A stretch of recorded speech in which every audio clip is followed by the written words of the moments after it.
महाभारत की कथा मृत्यु के उपरांत जब दानवीर कर्ण को चित्रगुप्त ने मोक्ष देने से इनकार कर दिया था, तब कर्ण ने चित्रगुप्त से पूछा कि मैंने अपनी सारी संपदा सदैव दान पुण्य में ही समर्पित की है, तो फिर मुझ पर यह कैसा ऋण शेष रह गया है। तब चित्रगुप्त ने बताया, राजन, आपने देव ऋण और ऋषि ऋण तो चुकता कर दिया, परंतु आप पर पितृ ऋण शेष है। आपने अपने काल में संपदा एवं सोने का दान किया है, अन्न का दान नहीं किया। जब तक आप ये ऋण नहीं उतारते आपको मोक्ष मिलना संभव नहीं। इसके उपरांत धर्मराज ने दानवीर कर्ण को व्यवस्था दी कि आप 16 दिन के लिए पृथ्वी पर जाकर अपने ज्ञात एवं अज्ञात पितरों को प्रसन्न करने के लिए विधिवत श्राद्ध तर्पण तथा पिंड दान करके आइए, तभी आपको मोक्ष की प्राप्ति होगी। दानवीर कर्ण ने वैसा ही किया, तभी उन्हें मोक्ष मिला। किंवदंती है कि तभी से श्राद्ध की प्रथा आरंभ हुई। पितृपक्ष में संत, गुरुजन और रोगी, वृद्ध या जरूरतमंदों की जितनी सेवा हो सके करना चाहिए। साथ ही अपने परलोक सुधार के लिए भी दान पुण्य करना चाहिए। त्योहारों पर दान करना इसलिए बहुत महत्वपूर्ण माना गया है। श्राद्ध के दिनों में घर पर कोई भिक्षा मांगने आए तो उसे कभी खाली हाथ नहीं भेजना चाहिए। मान्यता है कि यदि पितृ प्रसन्न नहीं होते तो परिवार में बाधाएं आती हैं, अकाल मृत्यु का भय बना रहता है। पितृपक्ष की पौराणिक कथा के अनुसार जोगे तथा भोगे दो भाई थे। दोनों अलग अलग रहते थे। जोगे धनी था और भोगे निर्धन। दोनों में परस्पर बड़ा प्रेम था। जोगे की पत्नी को धन का अभिमान था, किंतु भोगे की पत्नी बड़ी सरल हृदय थी।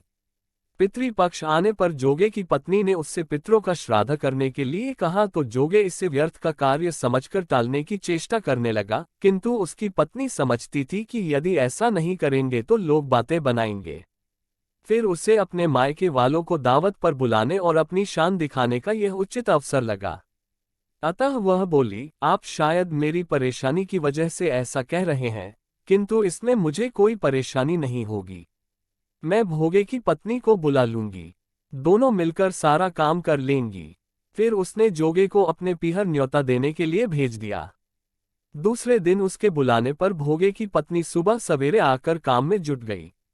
उसने रसोई तैयार की, अनेक पकवान बनाए, फिर सभी काम निपटाकर अपने घर आ गई।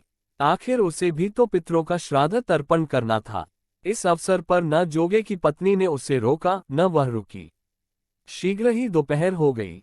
पितर भूमि पर उतरे। जोगे भोगे के पितर पहले जोगे के यहाँ गए तो क्या देखते हैं कि उसके ससुराल वाले वहां भोजन पर जुटे हुए हैं। निराश होकर वे भोगे के यहाँ गए। वहां क्या था, मात्र पितरों के नाम पर अगियारी दे दी गई थी। पितरों ने उसकी राख चाटी और भूखे ही नदी के तट पर जा पहुंचे।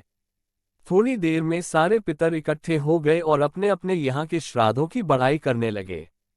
जोगे भोगे के पितरों ने भी अपनी आपबीती सुनाई। फिर वे सोचने लगे, अगर भोगे समर्थ होता तो शायद उन्हें भूखा न रहना पड़ता, मगर भोगे के घर में तो 2 जून की रोटी भी खाने को नहीं थी। यही सब सोचकर उन्हें भोगे पर दया आ गई।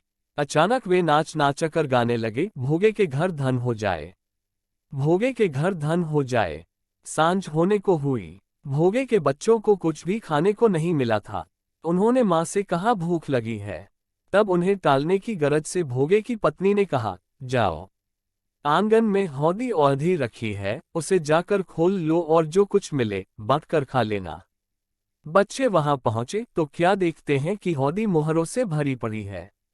वे दौड़े दौड़े माँ के पास पहुंचे और उसे सारी बातें बताईं। आंगन में आकर भोगे की पत्नी ने ये सब कुछ देखा तो वह भी हैरान रह गई। इस प्रकार भोगे भी धनी हो गया, मगर धन पाकर वह घमंडी नहीं हुआ। दूसरे साल का पितृपक्ष आया। श्राद्ध के दिन भोगे की स्त्री ने 56 प्रकार के व्यंजन बनाए। ब्राह्मणों को बुलाकर श्राद्ध किया, भोजन कराया, दक्षिणा दी। जेठ जेठानी को सोने चांदी के बर्तनों में भोजन कराया। इससे पितर बड़े प्रसन्न तथा तृप्त हुए।